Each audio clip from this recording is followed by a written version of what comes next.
Good afternoon, everyone. This is Tony Whitbeck. I'm the CEO of Advisor Legacy. And with me today is Todd Doherty, who's one of our M&A experts. And Todd's going to be taking us through the majority of today's content. As you can see, the title of today's webinar is 5 Reasons to Sell Now. And so Todd's going to take us through that content. But before he does that, I would like to spend just about a minute giving you an overview of the services that we offer through Advisor Legacy. So we offer services for advisors in all stages of their career, whether they be growing or preserving or wanting to leave a legacy. So for those who are growing their business, they may want to utilize our acquisition consulting services to help them put together an acquisition game plan. We have buying opportunities through our Advisor Legacy sales platform. We provide both legal and lending support. We work with 5 of the major banks in the industry that lend to our industry. And then, of course, if you are still growing your practice, it still has value. And so you're going to want to have a continuity plan to protect the value of your practice in the event of your death and disability. And we offer those as well. And then we have our deal support service. And this is designed for people who have identified who their seller is. And we will help you as the buyer value the practice, negotiate the deal, and provide you with all the legal documents. For those who are looking to preserve their brand, a business valuation is often a good place to start to understand what the value of your brand is or the value of your practice. Again, continuity planning is important, whether it be an internal succession or a succession plan or continuity plan with someone outside the practice. And then, as I just mentioned, we do succession planning both internal and external. And then for those who are looking to leave a legacy or get out of the business, we have a platform called our Advisor Legacy Sales Platform, where we will help you find a buyer. Todd's going to talk more about this service here in a few minutes. We can help you handle the sale and represent you as the seller. We have our same deal support and legal support. And then we also offer an escrow service, which is often used when bank financing is used. Typically, a portion of the sales price is held in escrow until the attrition clause has been met. And once that has been met, then the asset, the remaining price, is going to be given to the seller.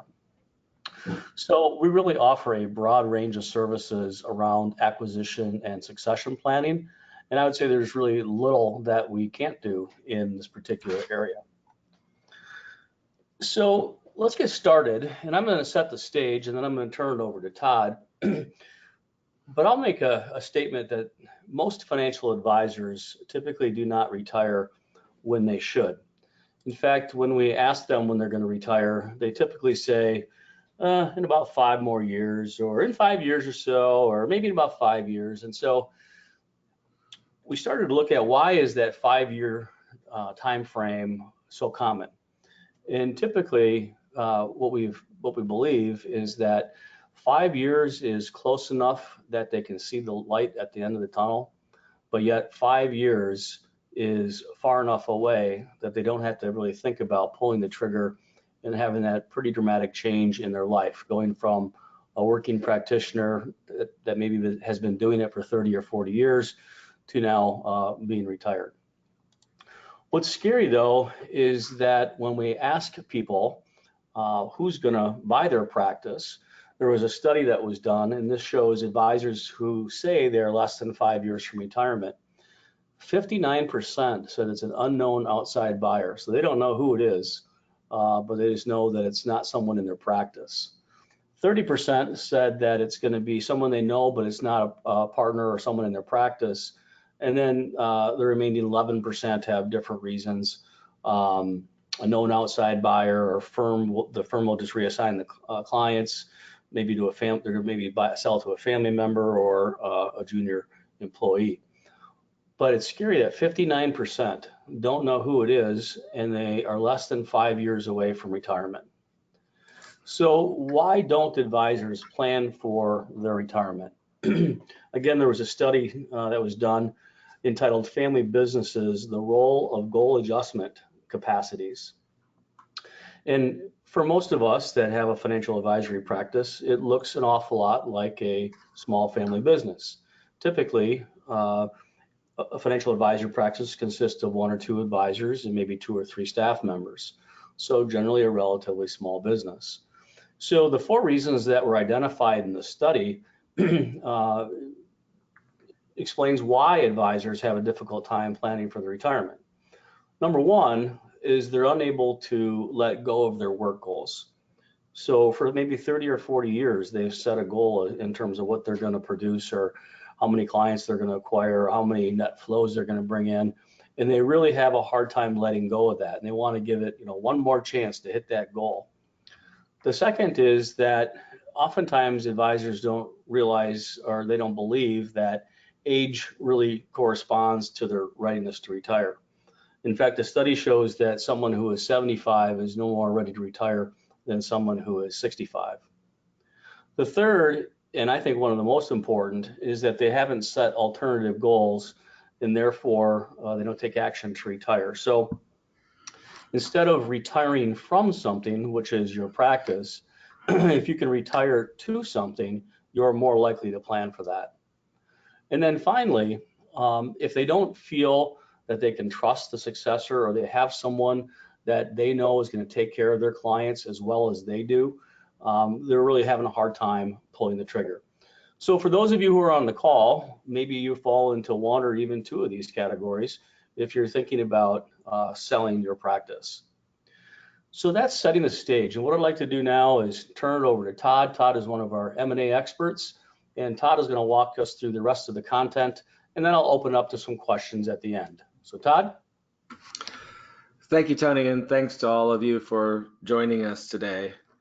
I think Tony's done a great job at really pointing out that many advisors in our industry have really delayed retiring past the point when they really should have considered retirement. In fact, our industry has been anticipating quite a surge in retirement, but we've been anticipating that surge for the last 5 years, and I wouldn't say that that has actually happened due to that delay of advisors retiring when they should. While there's probably many reasons for the delay, I think one of the primary reasons that most experts would agree on is based on the illustration that you see on the screen here, and it's really the assumption that if I continue working for a few more years, I'll end up earning more than I would otherwise make in monetizing the equity. For some advisors, this assumption has worked out well as long as they've kept growing the practice and increasing the value. But unfortunately, what we know from our own valuation business is that very few advisors who are close to 5 years from retirement or in that range continue to grow their practice. In fact, most of those practices have a negative growth rate. So while that may have worked out for some folks well over the last 5 to 7 years, the big question really is, will it work out well over the next 5 to 8 years? And I think once you see the 5 reasons that you might consider selling now in this presentation, you'll understand that the probability of that continuing to work well is greatly going to be diminished.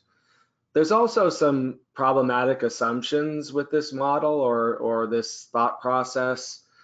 One of them is that the practice value is often underestimated, and that's very common for advisors who have either not had a valuation or not had one recently.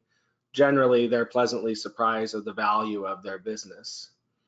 Number 2 is that the continued revenue of the practice is often overestimated, and certainly that would be true for those who are near retirement because generally their practices are shrinking, they're not marketing the way that they used to, and they're pretty comfortable with their current revenue stream.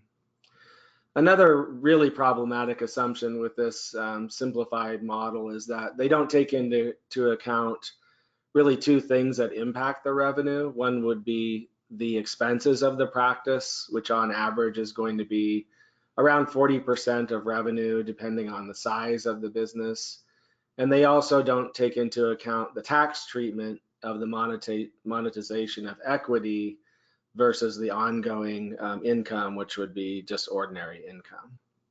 So while a lot of advisors have been using this thought process to stay in the business, we really feel like it's not going to work well for them over the next 5 to 7 years, and they really should strongly consider retiring. For most advisors, the equity that they have in their practice is either one of their largest personal assets, or in some cases, their largest personal asset.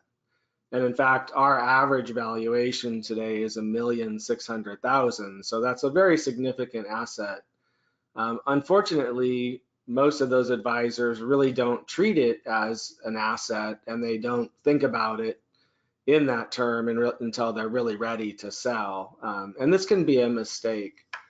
There's an idea in mergers and acquisition that's called risk on threshold.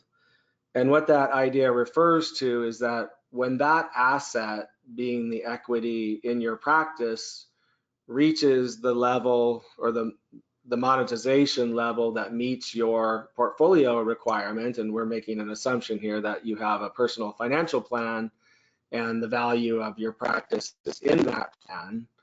When your practice value reaches your portfolio requirement, then continuing to hold on to that value brings a diminishing return relative to the risk.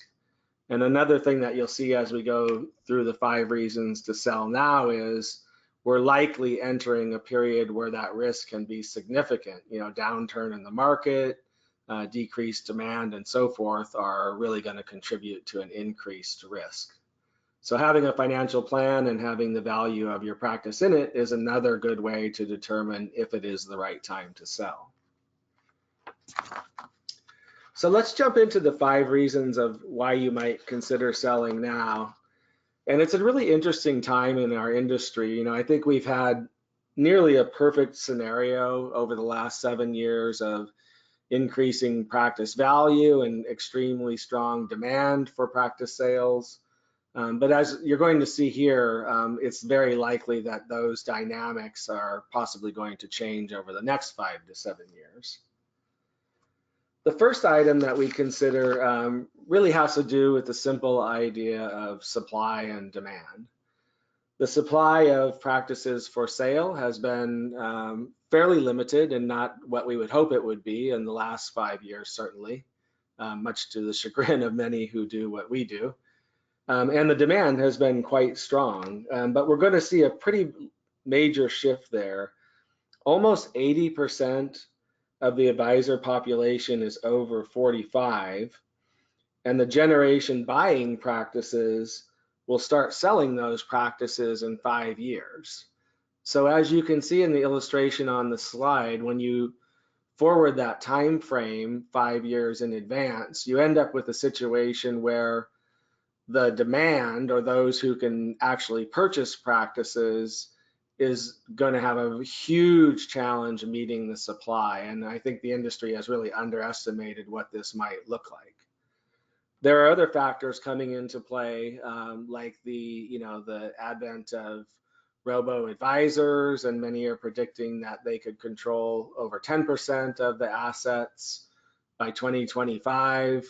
But even without that, just purely based on demographics and the relatively small percentage of younger advisors in the industry, we're going to see a shift in supply and demand, and maybe a pretty major shift. And I would say it's not really a question of if, but just when. And we're probably going to see that shift over the next 2 to 3 years.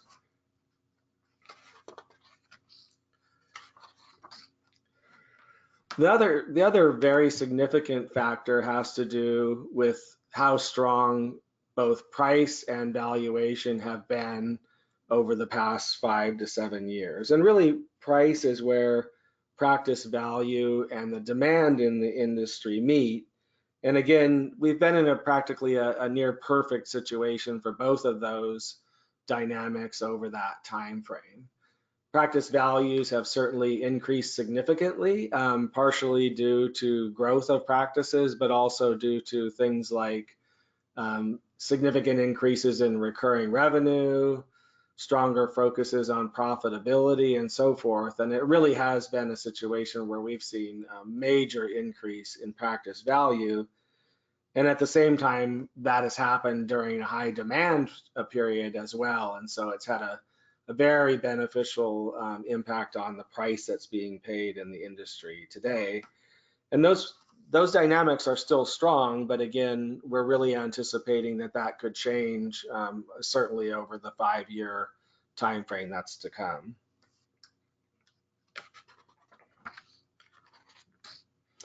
The other area that many don't really think about too much has to do with the cost of capital, or probably more specifically in our own industry, that bank financing had become available. It used to be in the industry, and this wasn't that long ago, maybe 6 or 7 years now, that deals had to be seller financed, and that meant the seller would carry a note, they would take the risk, act as the bank.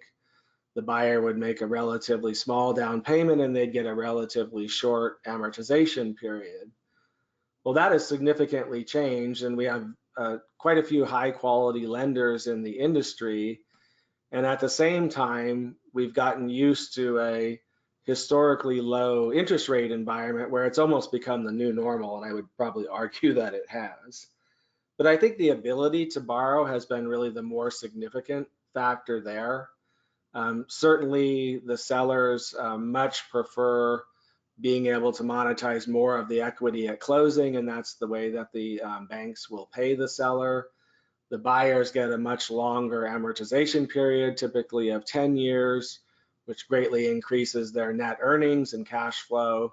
And so it's been a huge benefit to everybody. But the risk here is also, the banks right now are competing for this business, but if we saw a major downturn in the industry due to the market considerations, and if that puts some pressure on cash flow, then the banks may have a harder time funding the deals the way that they are today, or certainly they might scrutinize that a bit greater when it comes to the cash flow and debt service requirements.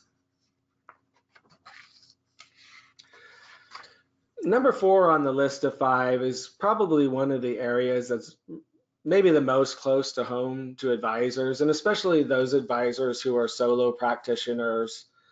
They're trying to wear all of the hats of a business owner, and at the same time to keep up with a really rapidly changing industry. I can remember speaking to advisors who, started out, 20 to 30 years ago. They were driving around with a file case in the trunk of their car that had the client agreements in it, and everything was done by paper. But certainly that's not the way that it's done today. Everything is electronic. Everything about running the practice is changing, and marketing is through social media. All of the client agreements are electronic, and those changes are not going away. And I think, in fact, you could make an argument that change is only going to increase in intensity over time, and it's very hard to keep up with. That's one of the things that I hear constantly from older and especially solo practitioners, is that they feel like they're being forced out of the industry, and it's a big motivating factor, I think, that unfortunately is making it difficult for those folks to continue to be in practice. It also makes a lot of sense to to have a larger team, where those duties can be distributed out to different specialists in the practice versus the business owner trying to wear all of those hats. So again, that type of change is likely to keep going, if not increase in intensity and speed. And it's going to be one of the areas that's just going to get more and more difficult for advisors over time. And then the last of the 5 reasons is another one that very significantly impacts valuation, and that has to do with the age of the client group being sold. One of the things that we've recognized over time is that most of the growth in a practice comes from the clients that are accumulating and rolling over retirement assets. Generally, those clients are in the 45 to 55 year age range. But the average age of the average age of the client group in a practice today is actually 62 years. And of the high net worth and high value clients, they're generally 64 and 67 years average, based on the metrics that we collect in our valuation process. So as you can see by those numbers, many practices are beyond that accumulation and growth stage of their client group, and they're really into the distribution stage of those relationships where they're likely having net asset outflows every year. Unfortunately, clients are passing away as well. The retention of those assets is very, very low. And what we see, in generally speaking, in most of those practices is that they'll either be flat or have a negative growth rate. And certainly the time to monetize the equity in that practice ideally would be before those clients get significantly above the average age. What we're seeing in the industry today is a lot of practices are reaching what I would refer to as a tipping point relative to the age, where their high net worth and high value client groups are at or near the average of 70. And at that stage, you're really going to see a significant impact on the value due to the inability to assume any kind of a growth rate on a group like that. Certainly those clients are not going to get younger. And so if you're not bringing in younger clients that actually have assets, then you have a diminishing value of the practice without a doubt. And that's a very significant factor that we see on a pretty regular basis today. So those are the 5 reasons why you might consider selling now. And again, they're very time sensitive, most of them, and we're going into a stage where it's pretty probable that many practices will be impacted by a number of those 5 reasons, if not all of them in some cases. And those folks should really consider selling sooner than later. So I'm going to shift gears a little bit and talk a bit about the services that we offer relative to helping people value, sell their practice, and transition their clients in a way that really provides them with that confidence that Tony mentioned at the outset, that advisors really need to be able to make that decision and to feel comfortable with the transition of their client and practice. So the first step normally in that process is to get a practice valuation. The valuation, it really goes well beyond the number that's provided, and what we certainly don't want to see is someone buying a valuation, flipping to the page that has the results on it, and that's the extent of it. There's a lot of great information in the valuation. Perhaps you're not retiring right away, so how can you improve the equity in the interim time frame? It can help determine, what is the good timing for a sale. Are your clients nearing that age of that tipping point, which would indicate that selling sooner than later is better. There's just a lot of great information that's in the deliverable other than the value. And we want to make sure that you understand that very thoroughly. So with each deliverable that we provide, we also provide a 60-minute consultation. So we'll go through the report, explain how we arrived at the value, but really specifically, we want to make sure that you understand all of the information that can help you make better informed decisions and achieve the goals that you got the valuation for in the first place. So that's the first step. And then Tony mentioned that we have a number of services to help people both acquire and transition practices, but I'm going to focus today on our advisor legacy process, which is really specific to helping people sell their practice. We're a bit unique in this respect because this is not a listing service per se. While we do have a listing on the Advisor Legacy website for our sales, it really is a consulting service where we're working with and representing the seller and doing all of the heavy lifting through the process from start to finish. So the way that the process flows is we'll do initial data gathering and really discovery call or meetings with the seller to determine what their goals are, what the timing is, what they're looking to accomplish.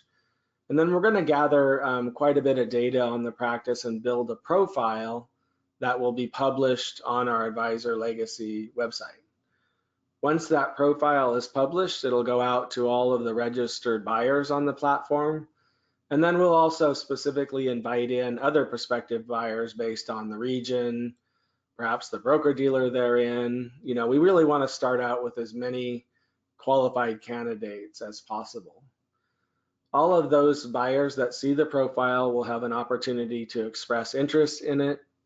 And when they do so, we're going to be able to go in and view their profiles. So the buyers will have built robust profiles of their practice, their value proposition, what they're looking for in an acquisition, and so forth. And that becomes very helpful in our initial vetting of the candidates. Once the period for expressing interest has ended, then we're going to work with the seller to review all of the candidates and decide of that large group, which do we want to actually submit an offer on the practice. When we invite those folks to submit offers, then they're going to have access to two different areas. One is a number of reports that we've uploaded to the seller's profile. We really try to do, you know, provide as much information for due diligence as possible. We'll also have information on their staff, expenses, and so forth. And the other area that they have access to is the terms of the deal that we're looking for. And so we specifically detail those terms, but we don't ask for a specific sale price because we literally want people to make an offer that they feel that makes sense for their business and not be reacting to a request for a price. If someone enters a bid that's below what our expectation is, we'll certainly let them know and give them another opportunity to reconsider. The next step is probably the most important, and so we'll do another round of vetting based on the offers, and then we're going to invite a smaller group to move forward into an interview process. And I would say that the interview process is really where most of the time the decision is made, where the seller can really determine which of the candidates is the best fit, you know, which of them will be best for their clients and for their team and for them, frankly. And that's really where we can determine that is in the interview process. Coming out of the interview process, we generally have one or two results. Either they've narrowed it down to, you know, the top few candidates, 2 or 3, or someone has just clearly stood out and they're able to make the selection of the buyer. If more due diligence is needed, and it is often the case, then we'll have office visits, additional phone calls, etc., really whatever is needed to facilitate that final decision. After the buyer is selected, then we shift gears into helping both parties complete the deal. So our attorney and law firm will complete the formal agreements on behalf of the seller. We'll work with the broker dealer if that's the case and making sure that all of their boxes are checked. And then our executive coach will actually help both parties plan the transition of the clients using many of our best practices. And so we'll make sure that client communications and so forth are done properly and result in a very nice transition. The average time frame from start to finish of the process is approximately 4 months. And we charge our client, the seller, a success fee based on the sale price, which has a range of 2 to 6% depending on the size of the practice, and the buyer pays a 1% transaction fee, again based on the sale price of the practice. So that's the advisor legacy process. You know, again, we very much focus on the fit. We really want to make sure that the seller really feels very confident that their clients are going to be well taken care of, and you know that they don't have to worry about the clients or their staff, and those will all be handled in a very professional manner. So with that, I'm going to hand it back over to Tony. He'll wrap it up for us and hopefully open it up to some of your questions. Thank you. Well, thank you, Todd. So this is the time that we can try to answer some questions. There's 2 ways you can ask a question, both of which are on your GoToWebinar control panel. One is you can raise your hand, and then I will unmute your telephone line and we can have a conversation. The second would be to type in a question, and then I'll read the question out loud and we'll do our best to answer it. So while I'm giving each of you a chance to formulate a question, I want to read a couple of quotes from you. One is from a seller and one is from a buyer. So on the seller side, it says, "My clients have reacted exactly as you described. They could not be happier for me and they're relieved that I have taken care of them for their future. They're happy that I will get to spend more family time. It is what I envisioned for my practice and more. The clients love the buyer. A first meeting connection with them each time.